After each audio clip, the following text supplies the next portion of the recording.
I'm Councilwoman Olivia Diaz, and I am a former elementary school teacher here in Las Vegas. Welcome to the heart of the East Side, and of course, my City Council, Ward 3. Ward 3 is my home. I've lived here for the majority of my life, and I ran for this seat because I wanted to make a long-lasting impact in the lives of my family, my neighbors, and my friends. Earlier this year, I became the first Latina ever elected to the Las Vegas City Council. It's something Kamala Harris and I have in common. Working hard our entire lives, fighting to make a difference, to break down barriers, and achieve that noble title as being the first of something.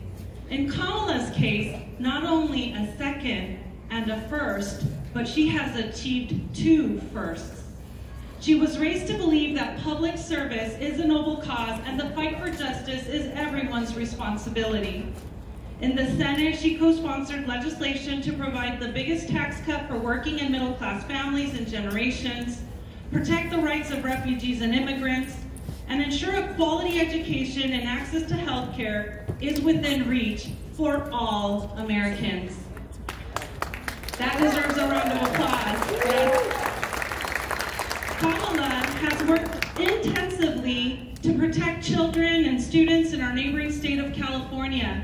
She established a Bureau of Children's Justice and fought to reduce elementary school truancy so that every child can exercise his or her right to an education.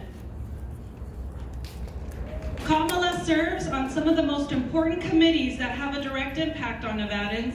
She fights for Americans' rights by asking the tough questions in all of her committees, like Government Affairs, Budget, Select Committee on Intelligence, and also Homeland Security, which is vital to track the real threats to our nation, those who threaten our democracy and freedoms, both foreign and domestic. Kamala has been a key voice in the fight to hold President Trump's administration accountable, we can count on her to continue to ask those tough questions on behalf of all of the American people. She is here today to share with you her plans to help address the growing needs of our students here in Clark County. As a lifelong educator, I understand how critical it is for every student to have access to great teachers, learn in smaller class sizes, and attend adequate school facilities. We have heard a lot about teachers' salaries and the needs of our educators recently, and I am proud to be introducing our good neighbor to the west who will be sharing more about our plans. And just if you could indulge me, I wanted to say a few words in español. Buenas tardes, soy la concejal Olivia Díaz y antes de ganar este cargo trabajé los últimos 17 años como maestra de nuestros pequeños en las escuelas primarias del Valle de Las Vegas. Bienvenidos al corazón del este de Las Vegas y mi distrito, el Distrito 3. El Distrito 3 de esta ciudad de Las Vegas fue mi cuna y sigue siendo mi hogar, ya que he vivido aquí la mayor parte de mi vida. Corrí por el cargo de concejal porque quiero hacer cambios positivos en la vida de mis vecinos, mi familia y mis amigos. En junio me convertí en la primera concejal latina para la ciudad de Las Vegas. Es algo que la senadora Kamala Harris y yo tenemos en común. Trabajamos arduamente, siempre luchando para hacer una diferencia en nuestra comunidad y removiendo obstáculos para convertirnos en las primeras en nuestros cargos. Ella, al igual que yo, lo hemos logrado 2 veces. Kamala ha sido una voz importante en la lucha por esclarecer el proceder de la administración del presidente Trump. Continúa haciendo las preguntas difíciles que el pueblo estadounidense quiere que se le hagan. Hoy está aquí para compartir sus planes de cómo quiere ayudar a nuestros niños a trascender en nuestro distrito escolar. Como maestra e hija de inmigrantes, entiendo lo importante que es que todos los alumnos tengan acceso a la mejor calidad de educación posible. Recientemente escuchamos de la gran necesidad que existe de aumentar el salario y satisfacer las necesidades de nuestros maestros y escuelas. Me enorgullece introducir a ustedes a una gran vecina y aliada de Nevada. Please join me in welcoming United States Senator Kamala Harris.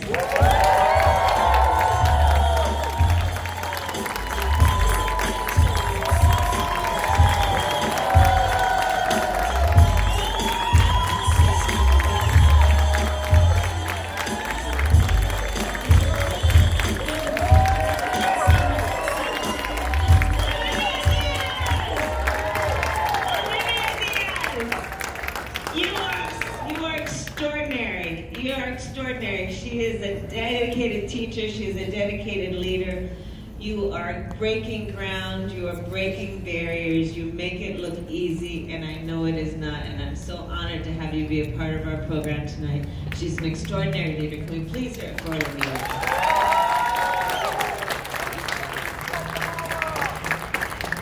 What's up, people? I feel so far away from you.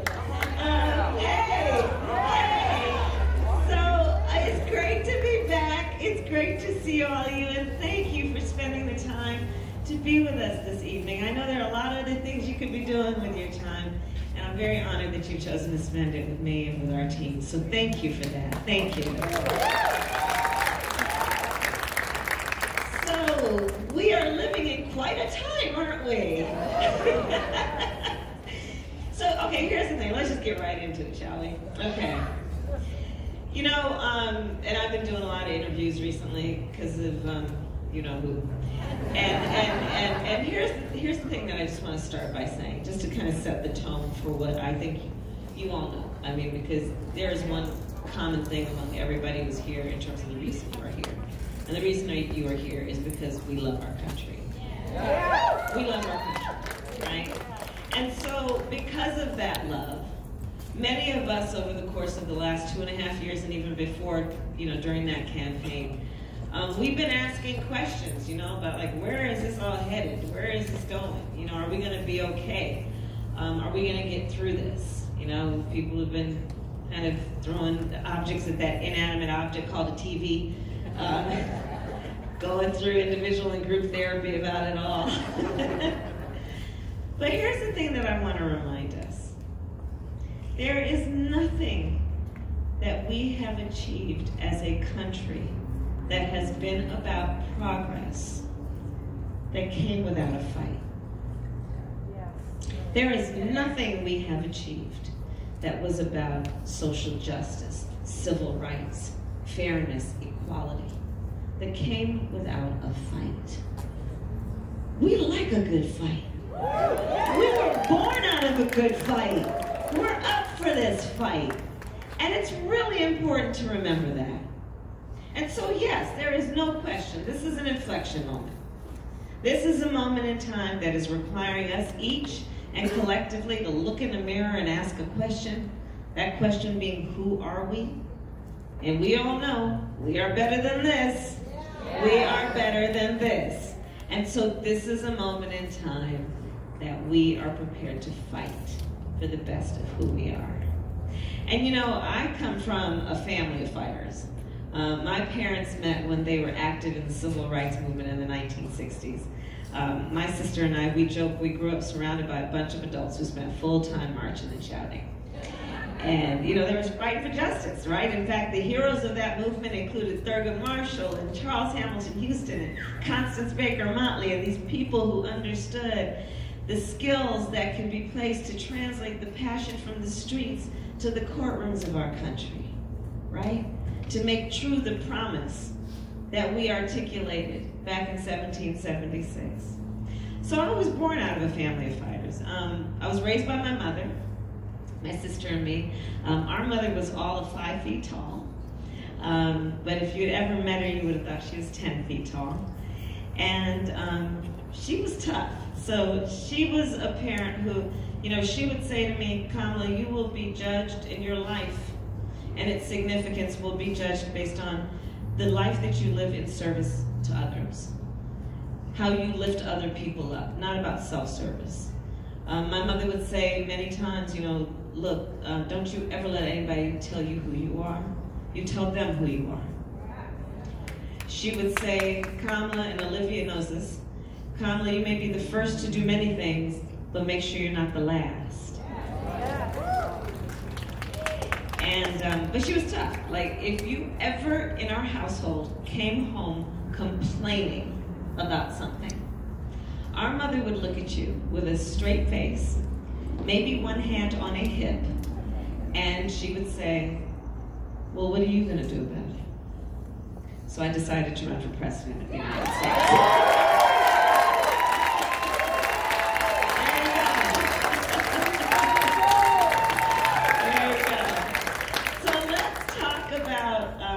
Where we are, being a fighter.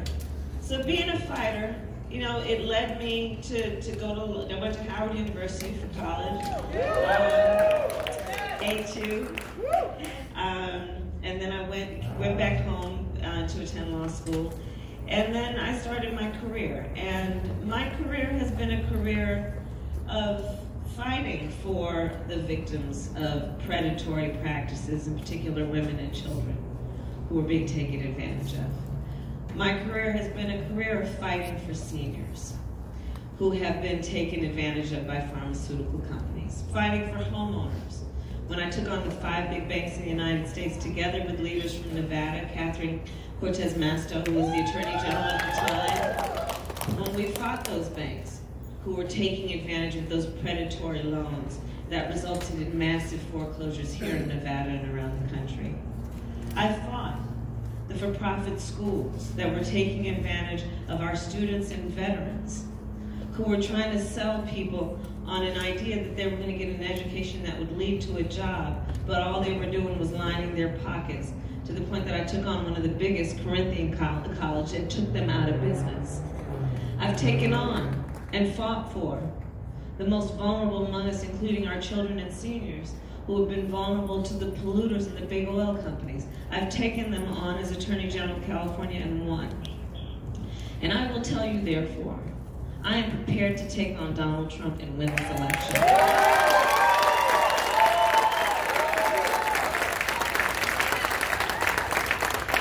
But when I look at this election and I think about where we are, I will tell you guys that, you know, I've been doing a lot of events around the country, Nevada being one of the first 4 states, and I've been hanging out also in Iowa and New Hampshire and South Carolina.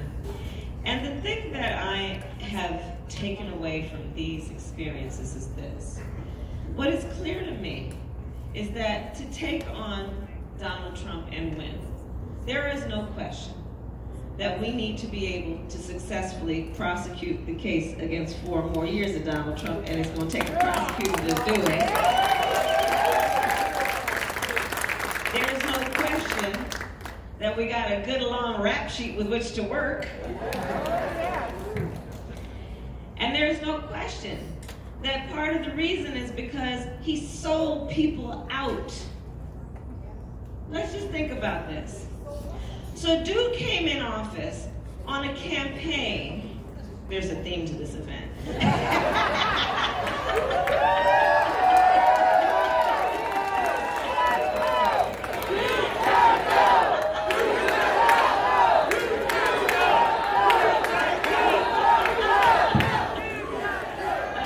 Okay. So he came in office on a campaign slogan that was "Make America Great Again," which required a lot of us to ask, again, exactly for whom? And made all of us realize he was talking about going back to something. And so back to what we all asked. Back before the Voting Rights Act? Back before the Civil Rights Act? Back before the Fair Housing Act, federal minimum wage, Title IX, Roe v. Wade? ADA, because we're not going back. We're not going back. We're not going back. And he sold a lot of people out because he also campaigned on a promise to working people, everybody from farmers to auto workers. And he said, I got you. I see you. I'll take care of you. But then what do? He passes a tax bill benefiting the top 1% and the biggest corporations of America, to the point that last year, 60 of the biggest corporations in America paid no taxes. Who here paid no taxes last year? Sold people out. There are farmers across this country, including in places where I've been hanging out like Iowa, who are facing bankruptcy. Because you see, they cultivated a market over at least a decade to sell their soybeans to China. That market has now been cut off from them.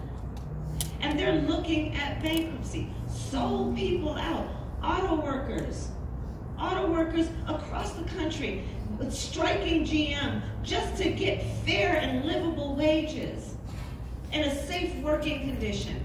300,000 jobs have been lost because of his so-called trade policy, which I call the Trump trade tax. Families paying more than $1,000 more now for everything from clothes to washing machines. He sold people out. He sold out our values with policies that have been about putting babies in cages and separating children from their parents in the name of border security, when in fact what it is a human rights abuse being committed by the United States government. Sold out our values when he equates civil rights marchers with white nationalists and says, oh, there's a good side on both sides, and he's been fanning the flames full time of racism and xenophobia. Sold out our values, sold out our national security. Yes. Because it is important to remember, the President of the United States is the Commander-in-Chief, and therefore has as one of her most important responsibilities to concern herself with the security of our nation and homeland.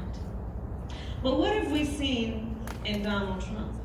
Somebody who, on the fact of Russia's interference in the election of the President of the United States, prefers to take the word of the Russian president over the word of the American intelligence community.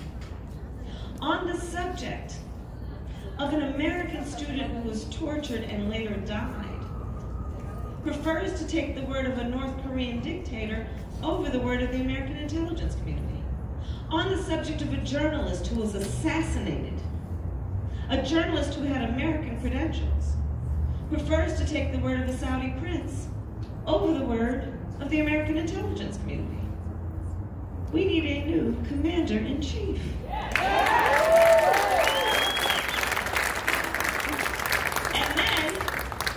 So on the debate stage, I'm actually the only person who is, and only candidate who is a member of the Senate Intelligence Committee. I'm also a member, and the only one on the debate stage, who is a member of the Senate Homeland Security Committee.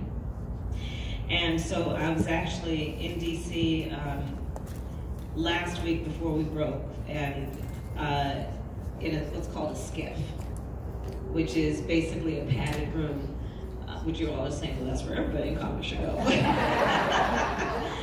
But it's a secure room where we receive information, classified information from the American intelligence community about the threats to our homeland and hotspots around the world. I cannot, of course, talk to you about what I learned there, but I will say this, and I've been doing interviews about this for the last few days. When you have a president of the United States who, with all of the history we have just discussed, the broken promises, the betrayals, selling people out, and then on top of that, gets on the phone with the head of a foreign state, who, with your taxpayer dollars, we are supposed to support in the best interest of what they're trying to do to have a democracy. And he starts bargaining away and holding hostage American taxpayer money for the sake of his political survival, which he clearly knows is in jeopardy, is a violation of trust and duty is a violation of one of the highest responsibilities of the President of the United States in terms of prioritizing national security, and without any question is leading him onto the very clear and very righteous path of impeachment.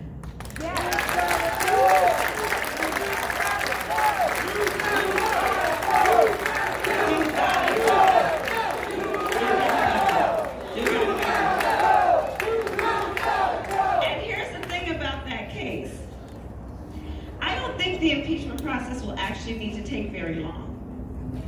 Because we got a confession and a cover-up and clearly a consciousness of guilt when they were trying to put that stuff in the different computer. So I don't think it'll take very long. But indeed, dude gotta go. Dude gotta go. And so, then all of us knowing and agreeing that that needs to happen, we also agree that it is time to turn the page. Yes. And to turn the page, we also must be prepared to write the next chapter in the history of our country. And so I will share with you my strongly held belief that in order to accomplish both goals, we cannot afford to approach this campaign in a way that it is about further dividing folks, debating, where are you between being a socialist and a capitalist? Because frankly, for all the events that I do and the questions I take, not a one has raised their hand to say, the thing that keeps me up at night is this whole debate about socialism versus capitalism. To win this election and be prepared to write the next chapter in the history of our country, it's not going to be about saying, yesterday was a fine day, and if we could only bring that back, everything will be okay. Because that doesn't deal with what's waking people up at tonight and what they need tomorrow morning in a way that can directly impact and improve their lives. So I say to you, what I truly believe is what we need as our purpose, not only to win, but to write the next chapter in the history of our country, is we need to heal. And we need a candidate who can unify our country around what we know to be true, which is that the vast majority of us have so much more in common than what separates them. And I'll tell you something, I know it to be true. I have lived in many places. I have lived in many cultures. I've seen many things in my personal and professional life. And in spite of these powerful forces that have been trying to sow hate and division among us, I know to be true that the vast majority of us, regardless of gender, race, geographic location, regardless of the language our grandmother speaks, the vast majority of us have so much more in common than what separates us. And so this is how we must approach, and this is how we are approaching this campaign. Knowing that it's about the things that wake people up at night. The way I think about it, I talk about it as the 3 a.m. thought. A lot of people wake up at like 3 in the morning. Some people refer to that as the witching hour. You know what I'm talking about, when you wake up in the middle of the night with that thought that's been weighing on you. Well, for the vast majority of us, when we wake up thinking that thought, it is never through the lens of the party with which we're registered to vote. For the vast majority of us, when we wake up thinking that thought, it is never through the lens of some simplistic demographic some pollster put us in. And for the vast majority of us, when we wake up thinking that thought, it usually has to do with one of just a very few things. Our personal health, the health of our children, our parents. For so many, can I get a job, keep a job, pay the bills by the end of the month, retire with dignity? For our students, can I pay off those student loans?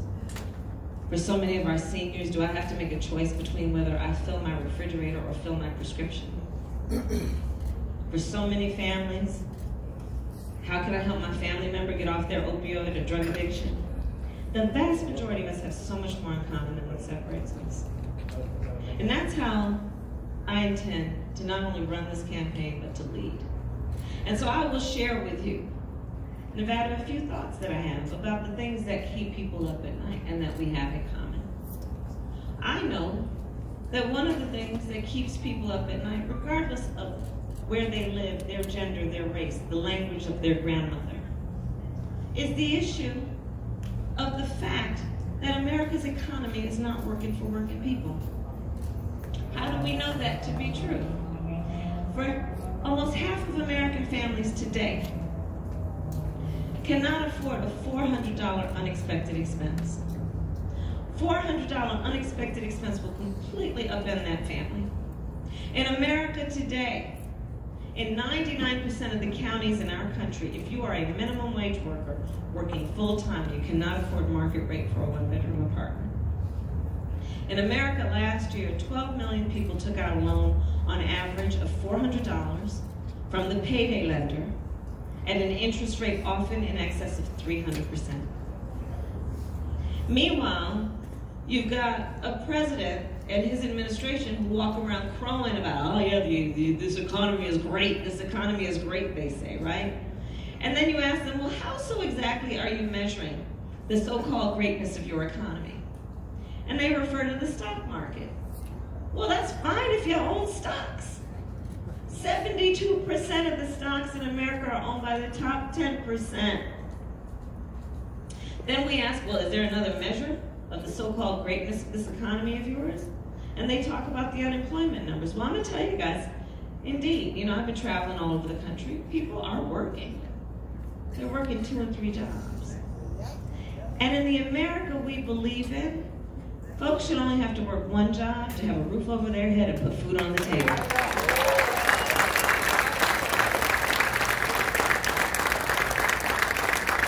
Which is why I am prepared to address this in a number of ways, including dealing with the tax code, so that families who are making less than $100,000 a year will get a tax credit of up to $6,000 a year that they can take home at up to $500 a month, which will be all the difference, thank you, between getting through the end of the month or not. Economists are describing my proposal as what will be the most significant middle-class tax cut we've had in generations. But you guys can imagine, right? So when we roll it out, there was a bunch of folks who then said, well, how are you going to pay for that? That's what I heard. And so my response to them, of course, is, well, I will tell you. On day 1, we're going to repeal that tax bill benefiting the top 1% of the biggest corporations in America. What's waking people up in the middle of the night? Whether they live in Chicago, whether they are a high school student in Las Vegas, or in Miami, or in Des Moines, or in El Paso. It is the fact that our babies, because we must understand the babies of a community are our babies, elementary, middle, and high school students who have been going back to school over the last couple of weeks have gone back to school to endure a drill during which they are being taught, and Las Vegas knows that well. We just yesterday acknowledged 1 October, the worst massacre we've seen.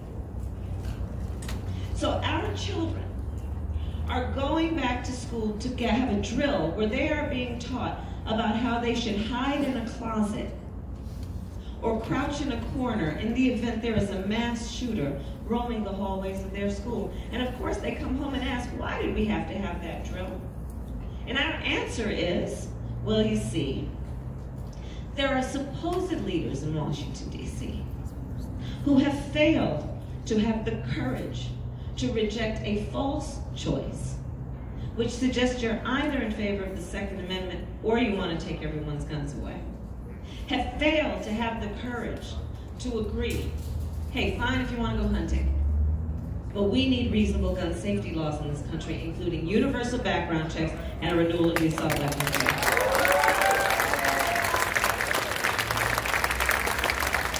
So this is a point of because here's my feeling. Look, the failure to act has not been for lack of good ideas.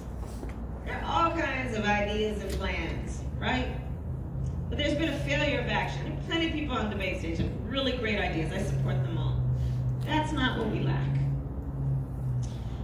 The failure to act, as Las Vegas knows more than most, is not because we've been waiting for the tragedy. We've seen the worst of human tragedies. It's that people have not had the courage to act, and they are cowering around the NRA. And so I will tell you, when elected with your help, I will give the United States Congress 100 days to pull their act together on this and put a bill on my desk for signature. And if they don't, and this is a point of distinction and I've received criticism for it, but if they don't, I will take executive action and put in place a comprehensive background check requirement and ban the importation of salt liquors in our country. That it's time to act. And those bullets do not know the difference between a Republican or a Democrat. And those babies could care less what party their parent is registered to vote with. It is time for leaders to act. What's keeping people up at night? Wildfires, hurricanes, tornadoes, floods. Go around the country. Go around the country, so-called red states, so-called blue states. The reality and the effect of the climate crisis is real in America. And people are experiencing it regardless of what party they are registered to vote with or where they live. And so my plan is simple. It's a plan of urgency.